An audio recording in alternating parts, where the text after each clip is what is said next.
people are in prison. There are 12 to 14 million go through jails every year. 12 million people going, or bodies going in and out of these jail systems every year. And the cost of incarceration is astronomical.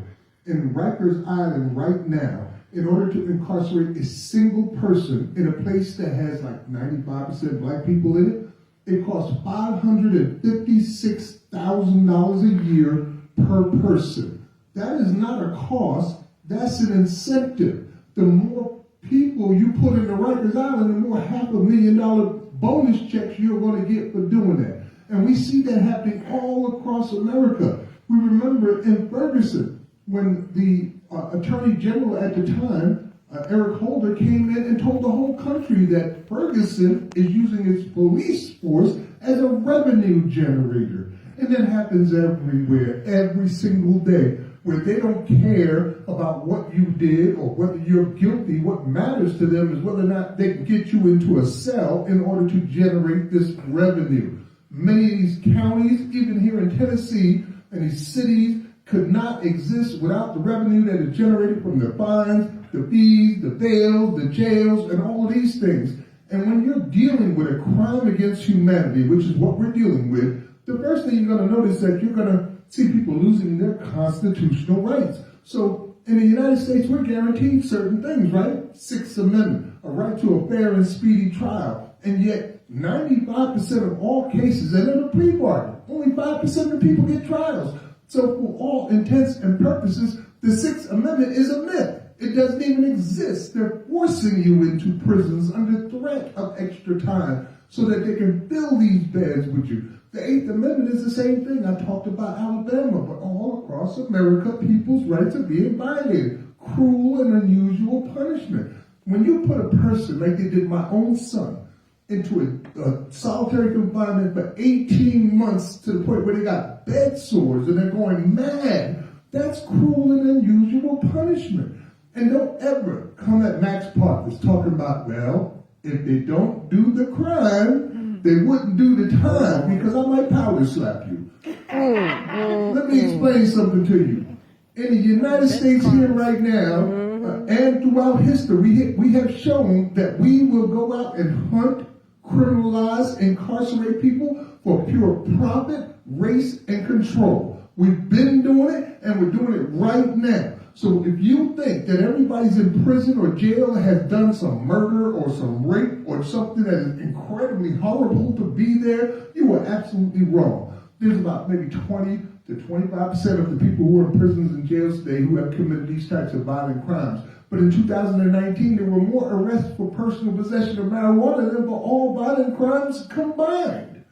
We're being hustled. We're being pushed into these environments and then turned into physical property that is bought and sold, traded and worked on the open international market in the form of prison stocks and jail bonds. So if you buy these things, prison stocks and jail bonds, you're not buying into the business, you're buying into the guarantee that there's going to be people filling those beds all the time. Now, Come on now. Help? So I'm off my rail now. I'll come back. You can give me my beer back. Thank you for holding my beer. There's 5 states right now that are on the ballot. This is one of them, Tennessee. Get your behind out and vote. Yes, I'm free. It's so important. This is historic and epic. It's never been done before. Be among the first states to actually end slavery without any caveats. The first ones. So get out there and do that. The 5 states are Oregon, Louisiana, Alabama, Vermont, and Tennessee. So if you're in one of those 5 states, go out there and vote. Oregon is Measure 112. Alabama doesn't have a number. You have to go vote to ratify the Constitution, and then you have to go down, scroll down a little further to Amendment 10 and vote yes on that. In Louisiana, you have to vote Amendment 7. Here it's Amendment 3. And in Vermont, it's Proposition 2. So if you're in one of those 5 states, be a part of history.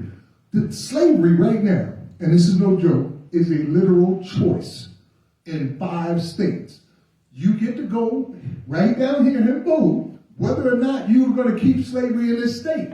If that's not a choice, I don't know what is. You have the choice to be the greatest nation ever, the one that ended slavery. So do that. If you want to participate and help, you can go to abolishslavery.us. Also, you can dial on your phone at any moment the words "end the exception," one word, "end the exception" to 52886. And if you do that, it will prompt a letter that will be sent on your behalf to your federal and your local legislators to support this cause. And also give. We've been working on peanuts. All of us here, none of us get paid to do this. Or at least I know I ain't getting paid to do this. We're doing this because it's the right thing to do. But we've had to end slavery in places like Utah on $780. And we did it. Yeah. But we do need some resources. So give. Give Yes, to Free Arts, give to No Exceptions Prison Collective. Just make sure that if you have it and they need it, you're helping. Give it. That's it. Thank you. And give the ASNN. Yes, you can give the ASNN, the national organization. Just visit abolishslavery.us and you'll see it all there. There's also a lot of resources available for you on that website because it's important that you educate yourself so that you know exactly what's going on and what you're talking about. Thank you.